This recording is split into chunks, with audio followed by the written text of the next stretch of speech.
잘 오셨습니다. 평안하셨습니까?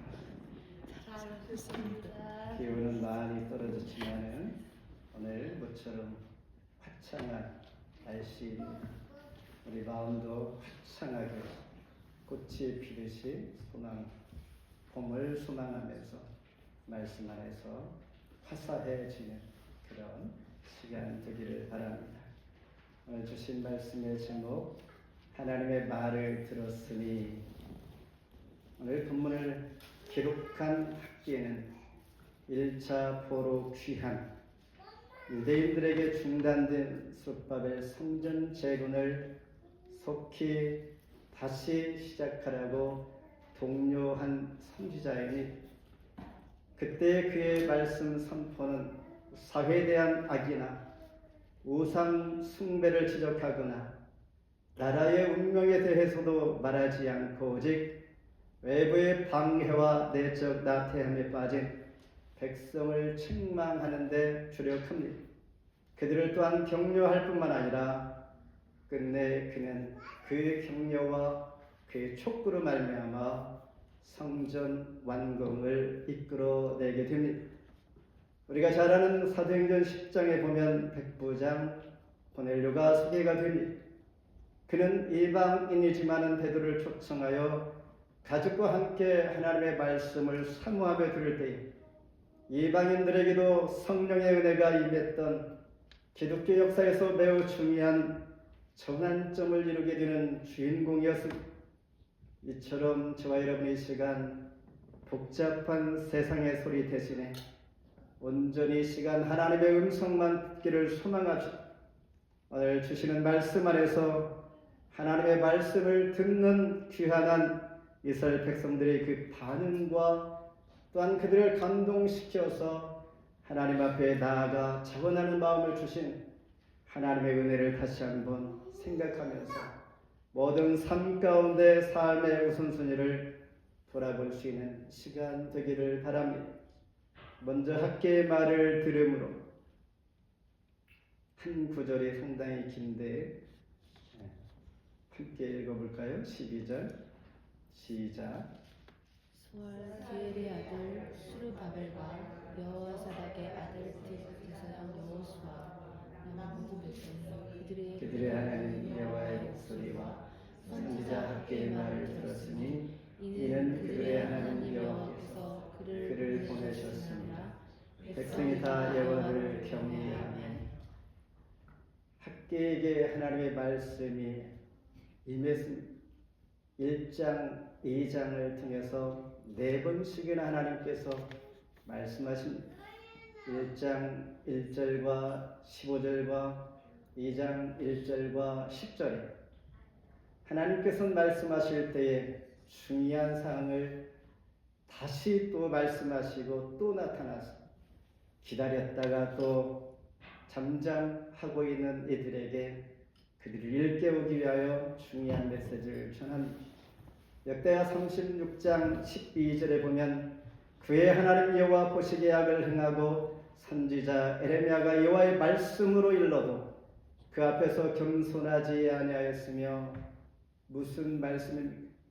하나님께서는 때에 따라 하나님께서 초대하시고 일깨우시는 말씀을 전하기 위하여 선지자들을 부지런히 보냅니다. 이스라엘 백성들은 그럼에도 불구하고 자기 자신들을 깨닫지 못하고 돌이키기는커녕 오히려 하나님께서 보내신 선지자들의 말을 조롱하면서 멸시하기까지 합니다. 그 결과 오늘과 같은 결론, 예루살렘이 불타게 됩니다. 그리고 살아남은 자들은 바벨론의 포로가 되어갑니다. 이렇게 하나님의 백성일지라도, 하나님 사랑받는 자일지라도 끝까지 듣지 아니하면 언제까지 그냥 두지 않는다라는 것을 우리에게 보여주는 것이죠. 학교에서 말씀은 이렇게 시작합니다. 1장 1절에 다리오 왕 제2년 6째 달 곧 그 달 초하루에 여호와의 말씀이 선지자 학계로 말미암아 스알디엘 아들 유다 총독 스룹바벨과 여호사닥의 아들 대제사장 여호수아에게 임하니라. 이르시되 다리오 왕, 그는 바서의 고레스 왕 캄비세스 2세 그리고 세 번째 왕인, 그러니까 첫 번째 왕의 성전을 가서 지으라 명령하였는데 실제로 가서 그렇게 하려고 하니까 사마리아 사람들의 방해와 경제적 어려움에 봉착하게 됩니다. 그래서 하던 일을 멈추고 말았습니다. 시간이 지나면서 그들은 이제 변명으로 일삼게 됩니다. 아직 때가 되지 않았습니다. 자기의 입장에서 합리화시키는 것이죠. 그런데 하나님은 부르시고 말씀하실 때는 분명한 계획과 우리가 때는 아니지만 하나님 보실 때에는 지금 해야 할 때인 것을 알기에 하나님께서 말씀하시는 하나님의 입장은 그렇지 않았다는 것이, 문제는 삶의 우선순위가 잘못되었다라는 것을 지적합니다. 정작 그들은 자기들의 편벽한 집을 지었다. 편벽한 집이라는 것은 벽에 널판지를 대는 것처럼 화려하게 더 장식하면서 자기 자신의 모순에 빠지게 됩니다. 하나님께서는 이와 같이 삶의 우선순위에서 밀려났다라는 말씀을 지적하시면서 여러분들의 마음속에 하나님에 대한 열정이 식었습니다. 식다 보니까 점점 발전하여 하나님 앞에 반항하는 그 마음으로 발전하게 됩니다. 그러면서 9절로 11절까지 보면 이기적인 백성들이 거둔 것들을 집으로 많이 가져갈지라도 하나님께서 불어버린다라고 말씀합니다. 하늘의 땅 그리고 복을 주지 않고 곡물과 새 포도주와 기름 등 모든 일에 가뭄이 시작이 됩니다. 그러니 사람이 수고할지라도 손에 쥐는 것이 없고 수고할지라도 마치 결과가 헛수고하고, 즉 하나님 보시기에는 하나님 복을 받지 아니하면 소용이 없음을 알게 합니다. 그런데 그들에게는 다행히도 성전 건축을 멈추었지만은 결코 포기하는 마음은 갖지 않았습니다. 이때 학개 선지자가 말씀하신 그때 학개의 말을 들었다라고 말씀합니다. 그 말씀을 들을 때는 그들이 이제 어려워지면서 하나님 뜻이 아니면 되지 않겠다라는 생각을 하게 됩니다. 그래서 학개의 말씀이 들려질 때에 자신만 중시했던 삶에서 이제 학개의 말씀을 청중하게 됩니다. 여기서 청중이란 말은 obey to the voice, 하나님 말씀 소리에 순종하는 마음 자세로 듣는다라는 것입니다. 자기 자신을 돌이키면서 하나님 음성으로 듣는다라는 것입니다. 위대한 일들은 하나님 말씀을 들음으로 성경 역사는 쓰여집니다. 노아는 하나님께서 방주를 지으라 말씀을 할 때 그 말씀을 들음으로 120년간 방주를 지으면서 인류의 새 역사가 시작되었습니다. 아브라함은 하나님 말씀이 들려질 때 들음으로 아비의 집을 떠나 그는 새로운 이스라엘, 다시 역사가 시작되어집니다. 하나님이 일과 사역을 하게 하실 때에 그 부르심은 바로 우리에게 들려지는 소명인 것이죠. 하나님은 자기 백성의 잘못된 우선순위를 이렇게 삶 가운데 지적하면서 바로 잡아주신, 우선순위 문제는 신앙의 문제이기 때문에 우리 모든 것을 다 할 수 없습니다. 하나님 우선순위로 하지 않으면 절대 할 수 없음을 우리는 압니다. 세상에 수만 가지가 있습니다. 지금도 성전을 나서면 여러분 생각과 삶의 현장에서 해결할 수 없는 문제와 해야 할 일들이 수만 가지 있습니다. 그럼에도 불구하고 이 자리에 있다는 것은 하나님 앞에 이 시간만은 하나님 앞에 우선순위를 두고 예배를 드리기 때문입니다. 이렇게 인생의 위기나 중요한 문제를 결정할 때 갑자기 하나님 말씀이 떠올라 그 말씀이 문제 해결키가 될 수가 있습니다. 그래서 우리는 하나님 말씀을 청중하는 것입니다. 말씀을 듣고자 하는 마음이 우리 심령 가운데 열려 있어야 합니다. 시편 119편 105절에 주의 말씀은 내 발의 등이요 내 길의 빛이니이다. 빛을 비춰줌으로 미래를 향하여 갈 수 있도록 돕는 하나님의 말씀이 여러분 마음 가운데 늘 들려줄 수 있도록 듣고자 하는 마음, 열린 마음으로 이 시간도 말씀 앞에 나아가길 원합니다. 두 번째는 하나님이 함께 하셨다라고 13절 말씀합니다. 그때 여호와께서 사자학계가 여호와의 위임을 받아 백성에게 말하여르되 여호와가 말하노니 내가 너희와 함께 하노라 하니라. 하나님의 말씀에 귀 기울이고 말씀에 순종할 때 만군의 하나님, 이 말은 전능한 군대 지휘관 주권자 승리자 되시는 하나님께서 당신의 백성들과 내가 함께하리라 라고 말씀하신 이 말씀은 바로 약속이나 다름이 없는 것입니다. 남유다는 BC 586년에 무너졌습니다.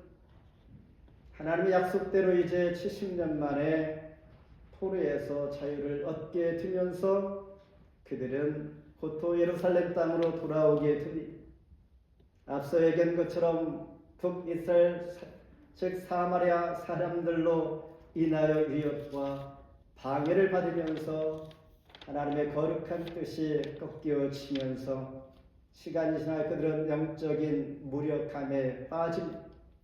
그러면서 매사가 무관심하는 심각한 문제가 발생하는데 8절에 보면 너희는 산에 올라가서 나무를 가져다가 성전을 건축하라.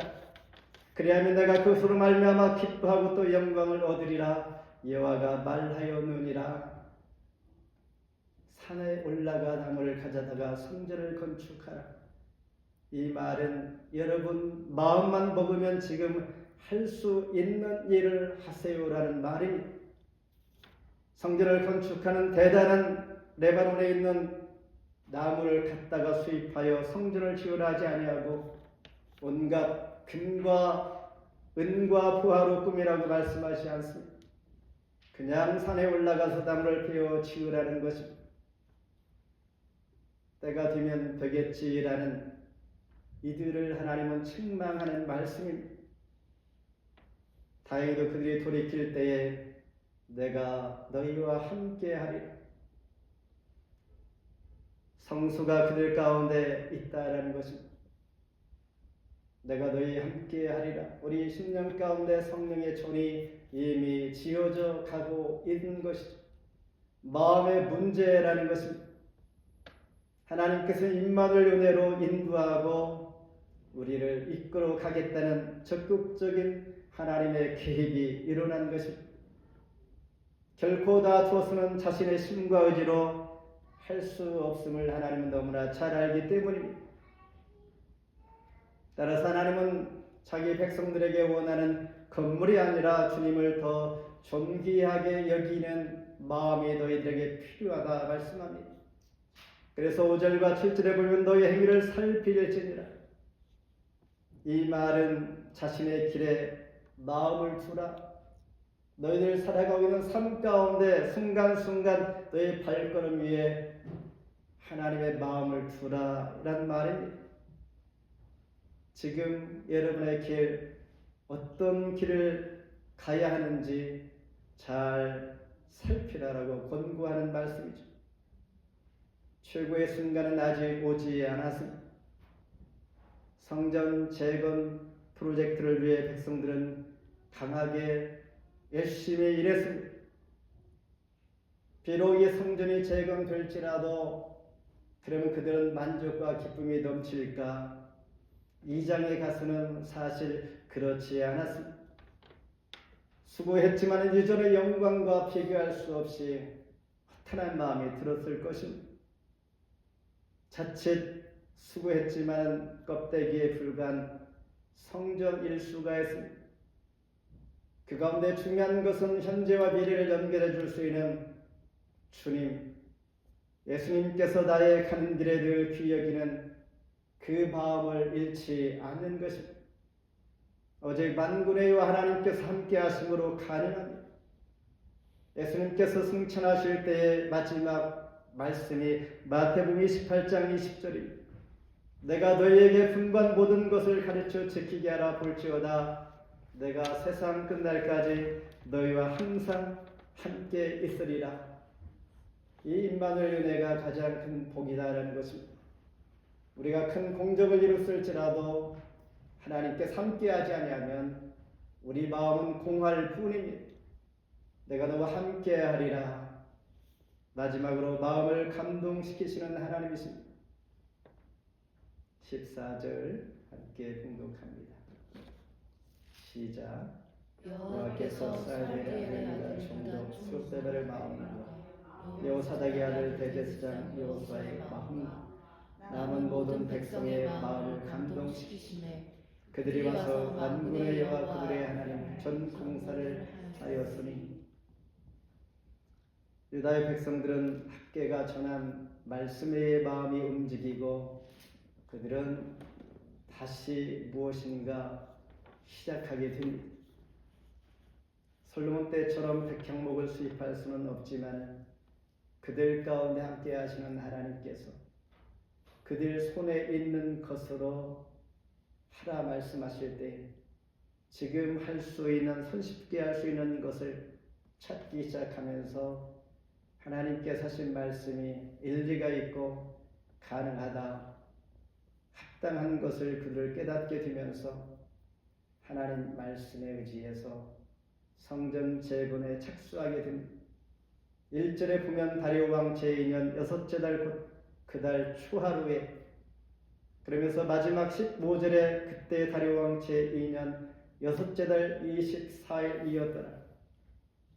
처음과 마지막 9절이 왜 이렇게 말씀하실까? 시작은 6째 달 곧 그 달 추하루 6월 1일이요. 그리고 마지막 9절은 6월 24일이었더라. 하나님 말씀이 임한 지 약 3주 만에 성전 공사하는 것이 재개가 된 것입니다. 당시 상황을 볼 때 매우 빨리 그들은 순종한 셈입니다. 그런데 중요한 것은 성전 재건하게 되는 일을 시작하게 되는 그 시점입니다. 6월 마지막 주인데 태양력으로 9월 10월입니다. 그때는 추수하는 시기요, 또한 신년절, 속지절, 장막절 행사가 쭉 있는 그때였습니다. 1년 중에 가장 바쁜 2월 마지막 주간, 이때에 하나님의 일을 한다는 것은 희생이 따를 수밖에 없는 시기였습니다. 매우 어려운 시기였다는 것이죠. 그럴지라도 그들은 하나님께서 함께 하시니 낮에는 일을 하고 밤에 성전 역사를 기쁨으로 감당해 갑니다. 이렇게 수고하여 4년 만에 공사를 마무리합니다. 그런데 이렇게 할 수 있도록 성전 재건의 결정적인 사건은 무엇인가? 하나님께서 그의 마음을 감동시켰다는 것입니다. 하나님께서 함께 하시는 그 마음속에 자원하는 마음이 일어나기 시작합니다. 그래서 마음, 영으로 the spirit, 영혼입니다. 우리가 아무리 여유가 있을지라도 마음이 감동이 일어나지 아니하면 모든 것이 귀찮습니다. 그러나 아무리 바쁠지라도 하나님께서 주시는 마음은 능히 감당할 수 있게 하시는 것입니다. 다시 말해서 영적인 마음을 하나님께서 일으켜 세운 것입니다. 이것이 성령의 감동입니다. 성령의 감동을 받으니 이전에 그들이 입술로 핑계했던 것, 변명했던 것이 부끄럽고 얼마나 바보 같은 자기 자신이었는지 알게 됩니다. 이런 은혜가 우리에게는 늘 있어야 합니다. 이런 은혜를 입지 아니하면 우리는 바보 같은 삶을 살아갈 수가 있습니다. 시편 119편 32절에 주께서 내 마음을 넓히시냐 내가 주의 계명들의 길로 달려가리이다. 이렇게 고백합니다. 하나님, 내 마음을 넓혀 주시옵소서. 내 마음에 감동을 일으켜 주시옵소서. 그리할 때 하나님 말씀을 의지하여 내가 달려갈 수 있다라고 고백합니다. 선한 일에 용기를 낼 수 있는 것은 오직 하나님의 은혜로 가능합니다. 내가 무엇인가 잘해 보려고 할 때 내 의욕으로 할 수 없다는 것, 그것도 하나님께서 주시는 은혜로 가능하오니 하나님 앞에 시편 기자처럼 이런 고백을 하는 것입니다. 이제 우리는 마음의 성전을 건축해야 합니다. 교회도 가정도 새롭게 건축해야 합니다. 이를 위해서 하나님의 감동을 소망하면서 이 감동의 마음을 다시 한번 주시옵소서. 학계의 선지자의 이름은 축제라는 의미를 가지고 있습니다. 학계의 삶이 되기 위해서 우리는 하나님의 감동해 주시는 그 마음 바로 일어날 수 있도록 은혜를 구하는 것입니다. 말씀을 맺습니다. 우리가 살아가는 이 시대는 새롭게 등장하는 세대, Z세대의 다음은 알파 세대라고 말합니다. 이들은 2010년, 20년 중반까지 태어난 자들로 가상세계 버추얼 세대라고도 합니다. 이때 태어난 아이들은 엄마라고 부르기 전에 아마존 음성 서비스인 인공지능 AI 알렉사 이름을 먼저 부른다고 합니다. 벨러리는 늘 알렉사보다도 애플사에 제공하는 시리를 찾는 것을 저는 늘 보았습니다. 그러나 AI가 흉내낼 수 없는 하나님의 은혜가 바로 하나님께서 우리 마음을 감동시키는 것입니다. 모든 이름 위에 뛰어난 그 이름 예수, 그리고 하나님 안에서의 선한 일에 용기를 내어 기쁨으로 감당할 수 있는 것, 하나님께서 주시는 그 마음, 이제 하나님의 말씀을 들었으니 무너진 예배의 자리로 회복되기를 원합니다. 방치되었던 기도의 성전을 다시 세우기를 작정합시다. 그리할 때 구멍 뚫린 전대가 다시 치워질 뿐만 아니라 임마누엘 은혜로 삶이 새롭게 일어날 줄 믿습니다. 그 은혜가 한 주간도 저와 여러분 삶 가운데 함께하기를 주의 이름으로 축복합니다. 나의 주님, 나의 하나님,